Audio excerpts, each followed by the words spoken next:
السلام عليكم ورحمة الله وبركاته. كسر هذا أكاديمية أونلاين كقنصور أونلاين أكاديمي. مادتني ومادة اللغة العربية كارهان مستوى الأول أما قيب تبيلوغا.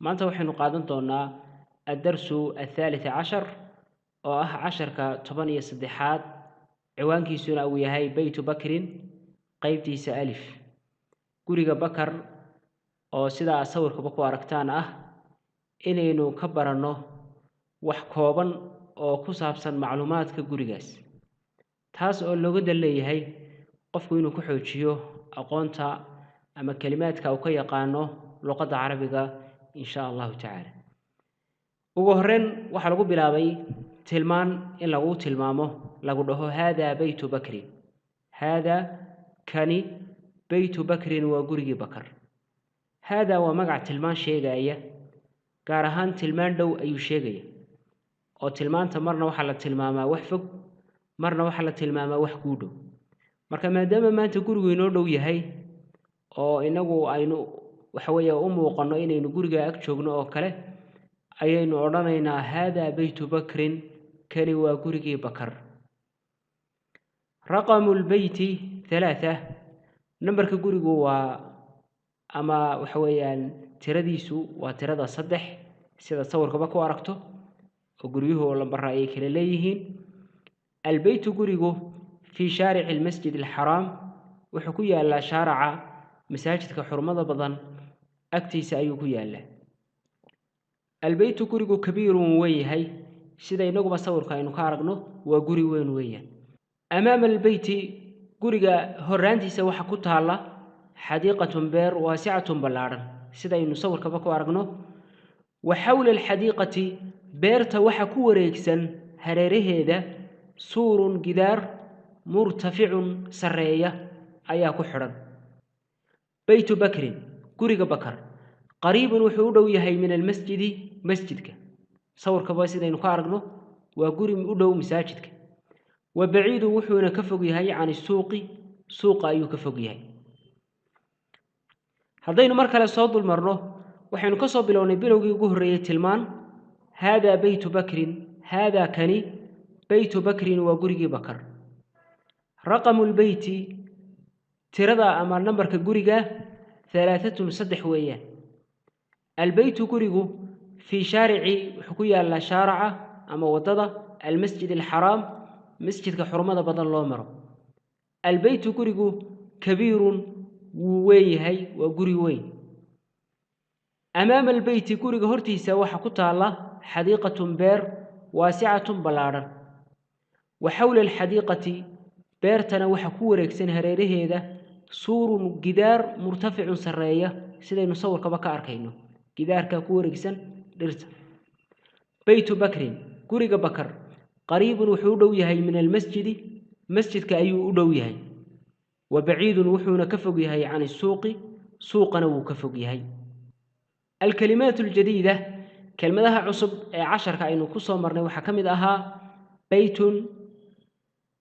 وقري 9 سقال تراء 4 أفر قريب لو الحرام حرم بضن أمام هرانتا 7 تضبة 2 لبة حول حريرتا شارع ودضة 10 طبعا 5 شن بعيد فوق سور جدار أمتاد المسجد مساجد 8 6 3 صدح عن وإري وحويان وحو فايديا معنا دميسترن marka wax kale lagu daro tusaale ahaan oo kale wuxuu sheegaa imika kale markan dhaho cani suuqi xagga suuqa oo kale ama wax ku saabsan suuqa oo kale murtafic sareeya 0 waxa way eber ama 0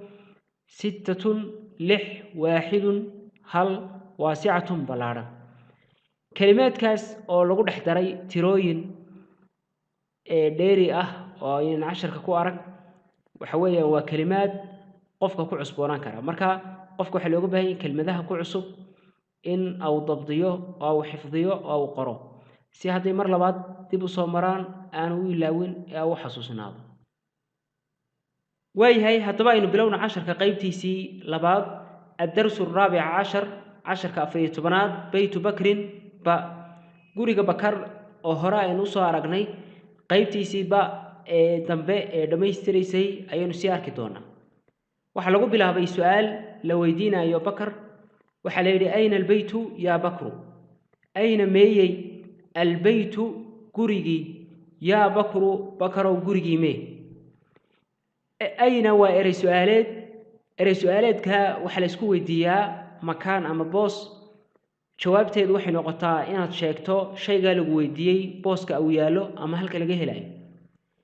albayt waa guri lasla garanaayo, waa gurigii hore aynu usoo aragnay, hore noogu soo warranay, waxaana ku tusinaya inuu yahay guri lasla garanaayo. al baa la geliyey. ashaas waxaa loo yaqaanaa macrifo, oo shay haddii al la geliyo wuxuu noqonayaa waxaweye shay aynu isla garanayno. albayt haddaan dhaho waa guri aynu isla garanayno, laakiin baytun keliya haddaan dhaho guri kasta ayuu noqon karayaa. marka isaga su-aashiisa waxaa la weydiiyey ayna albaytu yaa bakru, waxa weeye gurigii mee bakarow. waa gurigii aynu garanaynay ee aynu isla garanaynay amaba aynu soo aragnay. bakar wuxuu ku jawaabay albaytu gurigu fii shaarici almasjid alxaraam, wuxuu ku yaalaa shaarica waxa weeye masjidka xurmada badan ama wadada ama jidka masaajidka xurmada badan ayaa uu ku yaalaa. kam iijaaru lbeyti, kam waa imisa iijaaru lbeyti kirada gurigu. kam iyaduna waa erey su'aaleed, waxaa la isku weydiiyaa tiro. shay kasta aynu rabno tiradiisa iyo cadadkiisa inaynu ogaano ayaa waxaynu isku weydiinaynaa kam. shaygana haddii kam lagu weydiiyo waxa kuu furan keliya marka aad rabto inaad ka jawaabto inaad tiradii un sheegto. wuxuu ku jawaabay iijaaru lbeyti 1000 riyaalin fi shahri. iijaaru lbeyti kirada gurigu 1000 riyaalin waa 1000 riyaal fi shahri bishii.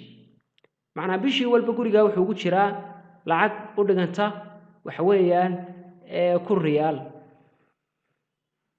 waxaan kaloo weydiinay su-aal kale oo ah kam xujratan fi lbeyt. kam imisa xujratan qol ayaa fi lbeyti guriga ku dhex yaala. guriga dhexdiisa imisa qol baa ku yaala. si aynu khariidada ama sawirka ka aragno 3 baa inooga muuqata.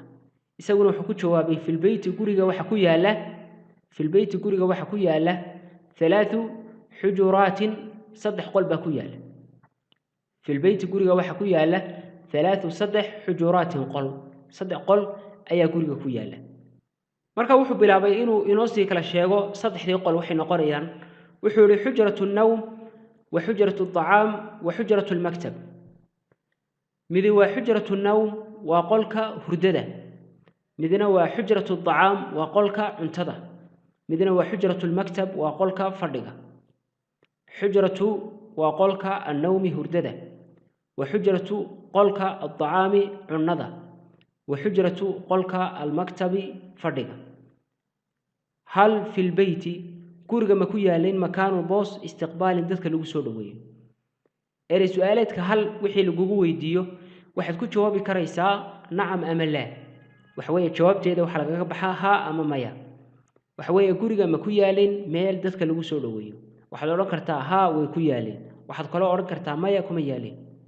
marka isagu wuxuu doortay jawaabta iijaabiga ama ogolaanshiyaha oo ah nacam fi lbeyti makaanu istiqbaal. haa fi lbeyti guriga way ku yaaleen ama dhexdiisa waa laga helaa makaanu istiqbaal, boos soo dhoweyn ah oo dadka loogu talagalay lagu soo dhoweey. su-aasha kale haddana la weydiiyey hal amaama albeyti xadiiqa. guriga horraantiisa miyay ku taallaa beeri. hore waxaynu usoo marnay erey kasta oo erey su-aaleedka hal la isku weydiiyo inay kuu furan tahay inaad ku jawaabto haa ama maya. marka hal amaama albeyti guriga horraantiisa miyay ku yaaleen xadiiqatun beer. jawaabtu waxay noqotay nacam haa amaama albeyti xadiiqa. guriga hortiisa way ku taallaa beeri way ku taallaa. sidaynu casharka inta horeba kusoo aragnay hore waynagii usoo aragnay in ay beeri ku taalo. hal ilbeytu qariibun min almasjid. hal ilbeytu gurigu qariibun miyuu u dhow yahay min almasjidi masjidka miyuu u dhow yahay.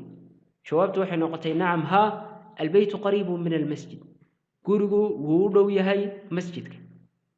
su-aasha ugu dambaysa ee bakar la weydiiyey waxay ahayd hal ilbeytu qariibun min asuuq hal ilbeytu gurigu qariibun miyuu u dhow yahay min asuuqi suuqa miyuu u dhow yahay jawaabtu waxay noqotay laa maya albeytu gurigu baciidun wuu ka fog yahay can isuuqi suuqa laa maya albeytu gurigu baciidun wuu ka fog yahay can isuuqi suuqa halkaa waxaynu ku aragnay cashar kooban oo ku saabsan beytu bakrin qaybtiisa alif iyo qaybtiisa ba'ba oo qaybtiisa alifna aynu ku soo aragnay macluumaad iyo faahfaahin ku saabsan guriga bakar qaybtiisa ba'na aynu ku aragnay su-aalo la iska weydiiyey guriga bakar iyo inta qaybadu ka kooban yahay iyo kirada inuu kira yahay iyo kirada lacagta ay tahay iyo gurigu halka uu ku yaalo iyo guriga dhexdiisa waxyaalaha laga helo intaas ayaynu kusoo koobaynaa cashirkeena maanta casharada dambe ayaad la socon doontaa insha allahu tacaala ee taxanaha ah haddii aad rabto inaad si joogto ah ugula sii socoto casharada inaad ka diiwaangeliso xafiiska diiwaangelinta ee akaademiyadda online-ka aqoonsoor online academy aad iyo aad baan kugu soo dhaweynaynaa dhammaantiina aad ba umahadsantihiin wasalaamu calaykum waraxmat ullaahi wabarakaatu